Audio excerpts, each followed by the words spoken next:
Sefarad presenta Magazine Sefaradí.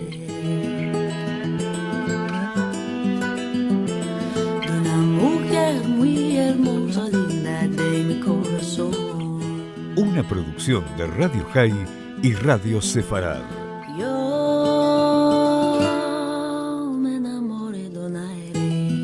Con la conducción de Marcelo Benveniste. Linda de mi corazón.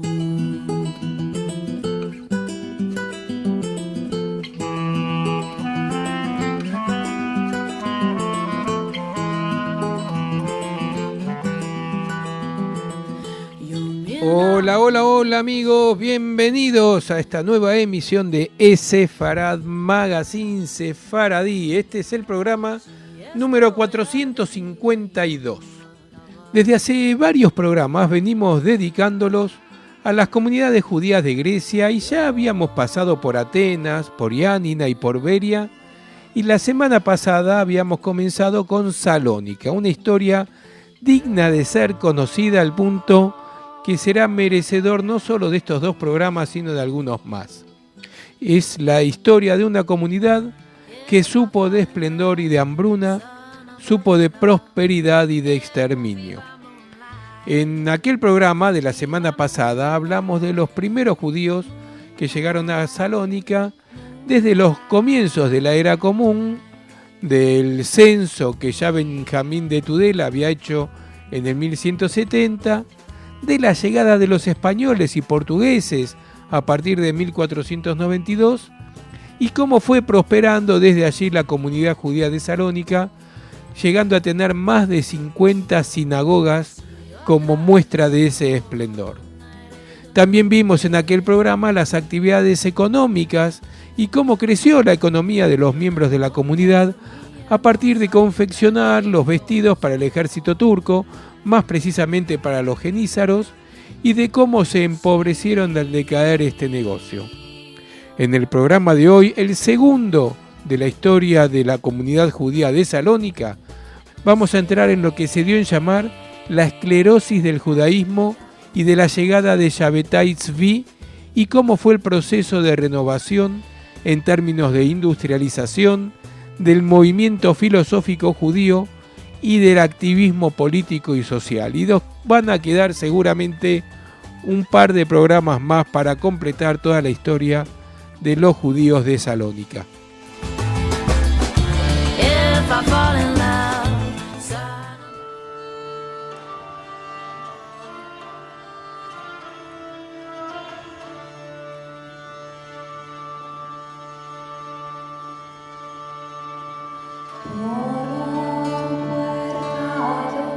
El judaísmo salonicense se había beneficiado durante mucho tiempo de los sucesivos aportes de ideas y conocimientos traídos por las diferentes oleadas de migración sefaradí.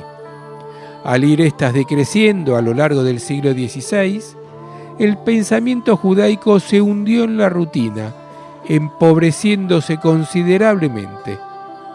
Seguían frecuentándose las yeshivot, pero la enseñanza que allí se impartía se hizo muy formalista. La edición de obras religiosas prosiguió, pero sin renovarse. Un testigo extranjero informa de que son siempre las sempiternas cuestiones de culto y de jurisprudencia comercial las que absorben su atención y en las que emplean sus estudios y sus investigaciones. Sus obras son, en general, una repetición de los escritos de sus predecesores. Desde el siglo XV se había desarrollado una corriente mesiánica en el mundo sefaradí. La redención que marcaba el fin del mundo, en hebreo Geulá, parecía inminente. Esta idea, que encontró un ambiente propicio en la decadencia económica de Salónica, se mantuvo gracias al creciente desarrollo de los estudios cabalísticos basados en el Zohar, que se encontraban en plena expansión en las yeshivot de Salónica. Se anunció el fin de los tiempos sucesivamente para 1540 y 1548 y luego para 1648 y 1666. Fue en este contexto en el que hizo acto de presencia un joven rabino procedente de la vecina Esmirna, Shabbatai Tzvi, expulsado de esta ciudad hacia 1651 tras haber proclamado ser el Mesías. Y así fue que llegó a Salónica, donde muy pronto ganó una extraordinaria reputación de sabio y cabalista. El grueso de sus seguidores eran miembros de la sinagoga Shalom, a menudo antiguos marranos. Tras varios años de prudencia, desencadenó un nuevo escándalo al pronunciar en un banquete solemne celebrado en el patio de la sinagoga Shalom el tetragramatón, inefable para el judaísmo, y presentarse como el Mesías ben David, es decir, el Mesías hijos de David. El Consejo Rabínico Federal lo expulsó de la ciudad y Shabbatai Tzvi partió a predicar su doctrina en otras ciudades del mundo sefaradí. Su predicación dividió a la comunidad judía tanto en Salónica como en otras ciudades y causó tales desórdenes que Shabbatai Tzvi fue arrestado y luego llevado a Adrianópolis ante la presencia del sultán. Allí, intimado a demostrar sus poderes sobrenaturales, rechazando las flechas con que se le amenazaba, terminó por abjurar de su fe y convertirse al Islam. Este golpe de efecto fue diversamente interpretado por sus adeptos. Algunos vieron una señal y se convirtieron al Islam. Otros rechazaron su doctrina y retornaron al judaísmo ortodoxo, y hubo quienes, aún permaneciendo externamente fieles al judaísmo, continuaron siguiendo en secreto las enseñanzas de Shabbatai Tzvi. En Salónica, 300 familias de entre las más ricas de la ciudad optaron por abrazar el Islam en 1685 sin que las autoridades rabínicas pudiesen protestar, ya que la conversión era bien vista por las autoridades otomanas. Desde entonces, los que los turcos llamaron Donmé, es decir, conversos, ellos mismos divididos en tres grupos, los Ismirlís, los Cuniosos y los Yacubi, constituyeron un nuevo componente del mosaico étnico-religioso de Salónica. Aunque habían elegido la conversión, no se mezclaron con los turcos, practicando una estricta endogamia, viviendo en barrios separados, edificando sus propias mezquitas y conservando una liturgia propia en judeo-español. Durante el siglo XIX, participaron en gran medida en la propagación de las ideas modernizadoras. Después, al igual que los turcos, se marcharon a Estambul cuando los griegos se apoderaron de la ciudad. Los judíos de Salónica conocieron a partir de la segunda mitad del siglo XIX un verdadero renacimiento. La regeneración provino de los francos, es decir, los judíos llegados en aquella época de países católicos y en particular de los judíos de Livorno en Italia. La renovación se inscribió en un contexto general de apertura de los Balcanes a la modernidad occidental que llevó al mundo otomano técnicas y nuevas ideas. Fue así que Salónica conoció a partir de la década de 1880 un importante proceso de industrialización que la convirtió en el pulmón económico del Imperio Otomano en su fase de decadencia. Entre 1880 y 1912 se duplicó el volumen de mercancías que pasaban por su puerto, convertido en el tercero más importante del Imperio Romano. La ciudad, además, fue comunicada por ferrocarril con Estambul, por un lado, y con Bosnia y Serbia, y desde esta última con Viena, por el otro. Los empresarios que estuvieron en el origen de este proceso eran mayoritariamente judíos, caso único en el mundo otomano, ya que en el resto de las grandes ciudades la industrialización fue llevada a cabo por otros grupos étnicos religiosos. Familias como los Modiano y sobre todo los Agliatini fueron la punta de lanza del empresariado judío. pusieron en funcionamiento numerosas fábricas de harina y otros productos de alimentación y también de ladrillos. Un auge especial tuvo la industria tabacalera, coincidiendo con el auge de las plantaciones de tabaco en las regiones cercanas. Salónica se convirtió en el principal centro de producción y comercialización de cigarrillos. Varios empresarios apoyaron la introducción de la industria textil tradicional en la zona, que en el pasado se había llevado a cabo en el seno de un sistema de producción artesanal. Empresarios judíos fueron también los fundadores del Banco de Salónica. De los 50 grandes negocios existentes en Salónica por aquellos años, 38 pertenecían a judíos. Esta industrialización tuvo como consecuencia la proletarización de un gran número de salonicenses, al margen de su confesión religiosa, con la consiguiente aparición de una importante clase obrera judía, caso insólito en el mundo sefaradí, sobre todo en relación con la industria del tabaco. La nueva clase se ha cifrado aproximadamente en unas 10.000 personas.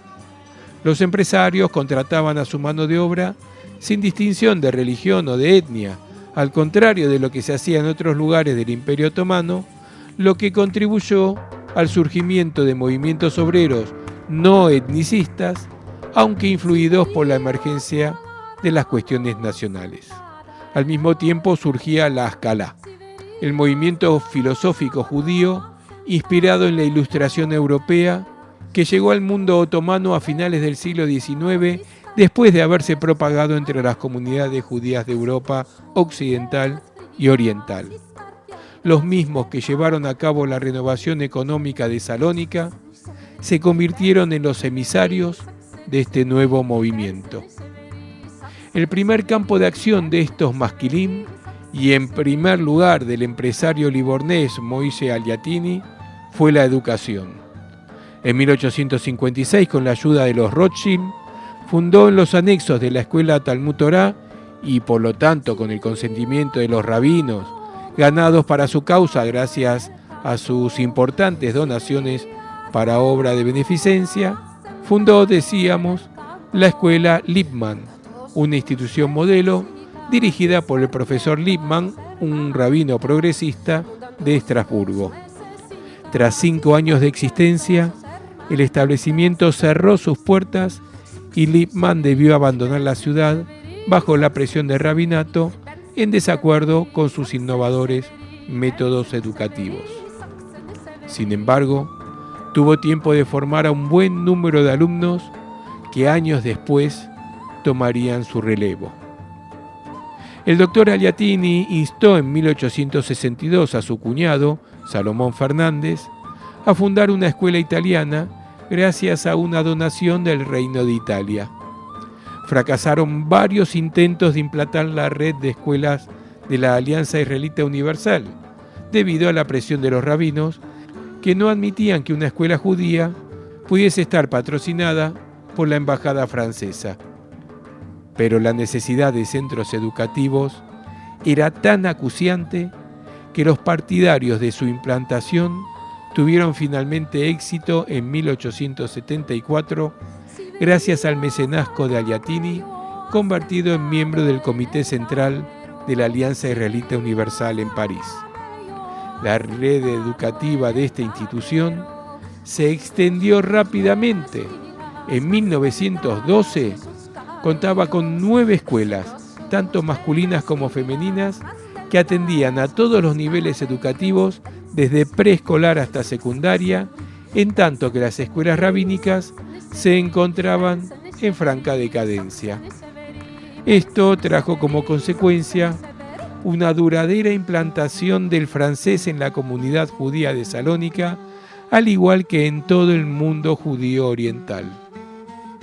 Estas escuelas proporcionaban no solo formación intelectual, sino también manual, lo que permitió la aparición de una generación al tanto de los cambios del mundo moderno y apta para incorporarse al mercado de trabajo de una sociedad en vías de industrialización.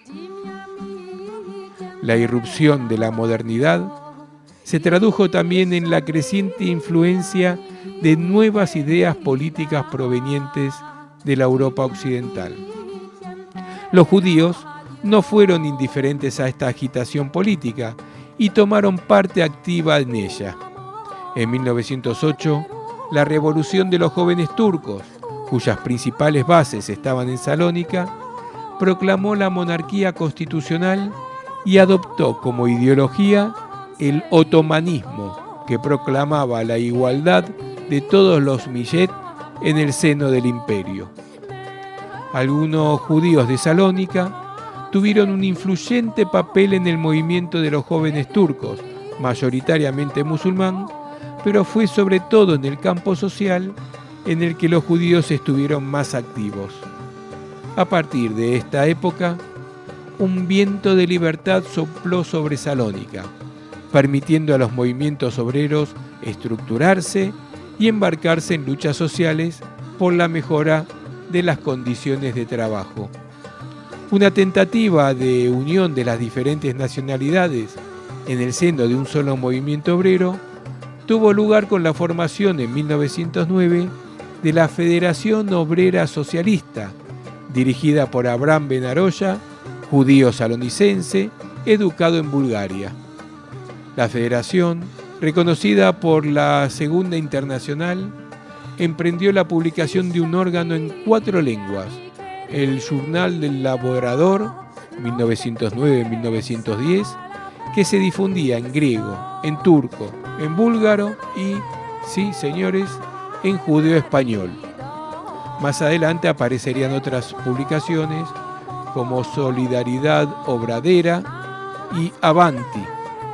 Sin embargo, el contexto balcánico propició a las escisiones, afectó al movimiento y después de la partida de la sección búlgara, la federación quedó prácticamente construida solo por judíos.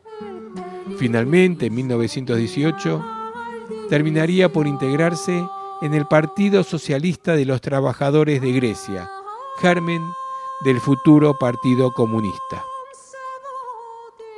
También en aquella época se extendió el movimiento internacional conocido como sionismo, que propugnaba la instauración de un Israel político.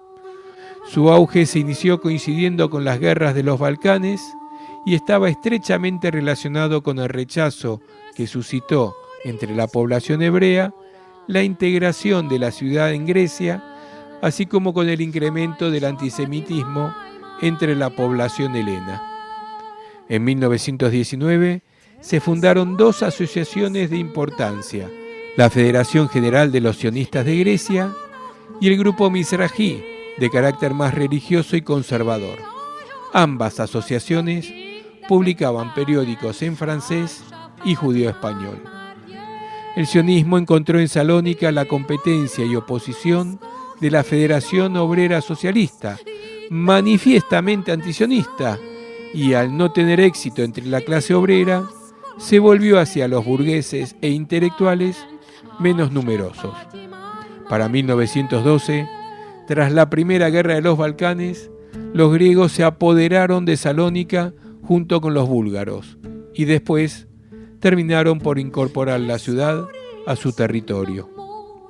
Este cambio de soberanía fue más recibido por los judíos, que temían les causase perjuicios, inquietud reforzada por las propagandas de Bulgaria, Serbia y el Imperio Austrohúngaro, que deseaban atraer a los judíos a su causa.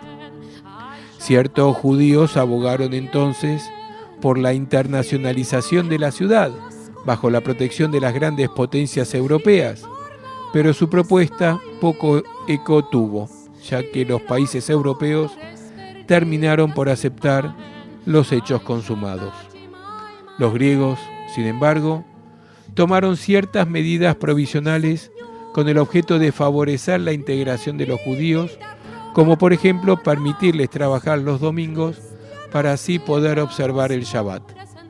La economía se benefició de la anexión, ya que abrió a Salónica las puertas del mercado de la Grecia septentrional y de Serbia, con la cual Grecia había establecido una alianza. La instalación de tropas del Ejército de Oriente de los aliados, después del estallido de la Primera Guerra Mundial, tuvo como consecuencia el renacimiento de la actividad económica. El gobierno griego veía con buenos ojos el desarrollo del sionismo y el establecimiento de un hogar en Palestina para el pueblo judío, ya que coincidía con su deseo de desmembrar al Imperio Otomano. La ciudad recibió la visita de grandes líderes sionistas, como Ben Gurión, Ben-Zvi y Jabotinsky, quienes veían en Salónica la ciudad modelo en la que debería inspirarse su futuro Estado. Sin embargo, puede apreciarse una clara diferencia entre la actitud benévola del gobierno y la de la población local. Un testigo, Jean Laune, corresponsal de la Ilustración durante las guerras balcánicas y luego oficial del Ejército de Oriente, informa: frente a las innumerables tiendas y comercios regentados por judíos, dueños hasta entonces del comercio local, los comerciantes griegos venían a instalarse en las aceras, bloqueando las puertas que era imposible franquear. La nueva policía sonreía y los judíos, boicoteados, uno tras otro, fueron cerrando sus tiendas. Y así terminamos esta segunda parte de la historia de los judíos de Salónica. Vendrán todavía tiempos difíciles con el incendio de 1917 y el desarrollo del antisemitismo, la llegada de Metaxas al poder y el inicio de un proceso migratorio que no será suficiente para escapar de la Segunda Guerra Mundial y de sus terribles consecuencias. Todo esto será parte de nuestro próximo programa de Sefarad, Magazine Sefaradí.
Yéndome para la guerra. Nuestras vías de comunicación son múltiples. Por mail a magazine@esefarad.com, en nuestro sitio de internet www.esefarad.com, y nos encontrarán muy fácilmente en Facebook y en Twitter buscando por Sefarad.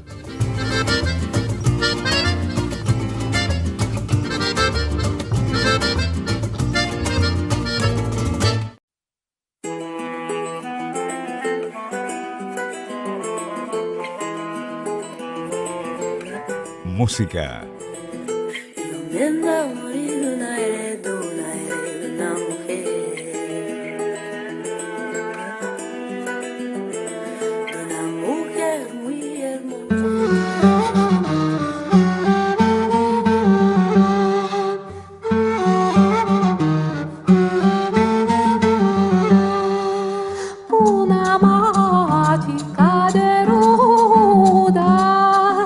Una mágica de flor.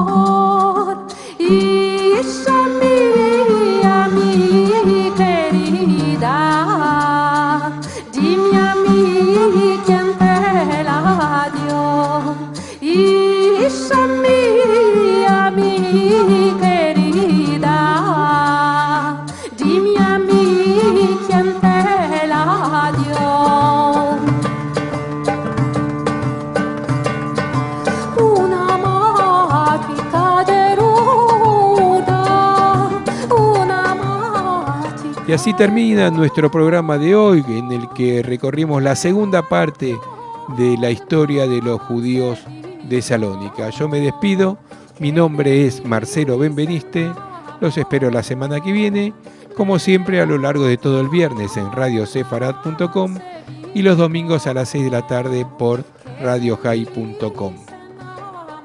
Como siempre encontrarán gran cantidad de artículos y eventos en sefarad.com y en todas las redes sociales.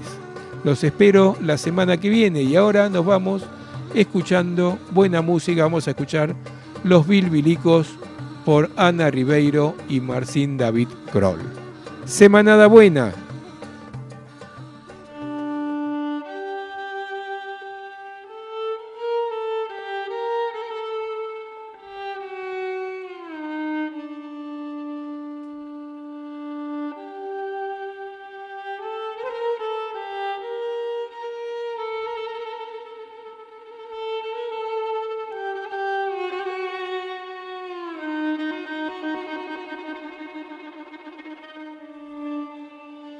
Wyobraźmy sobie, że jest maj. Kwitną róże,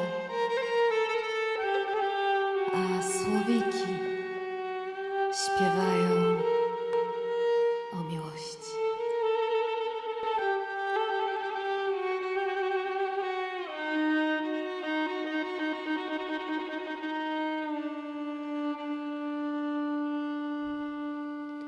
La rosa en florece en el mes de mayo. La rosa en florece en el mes de mayo. Mi alma se escurece sufriendo del amor. Mi alma se escurece sufriendo del amor. Los bilbilicos cantan, suspiran del amor. Los bilbilicos cantan, suspiran del amor. Y la pasión me mata, mochigua mi dolor. Y la pasión me mata, mochigua mi dolor.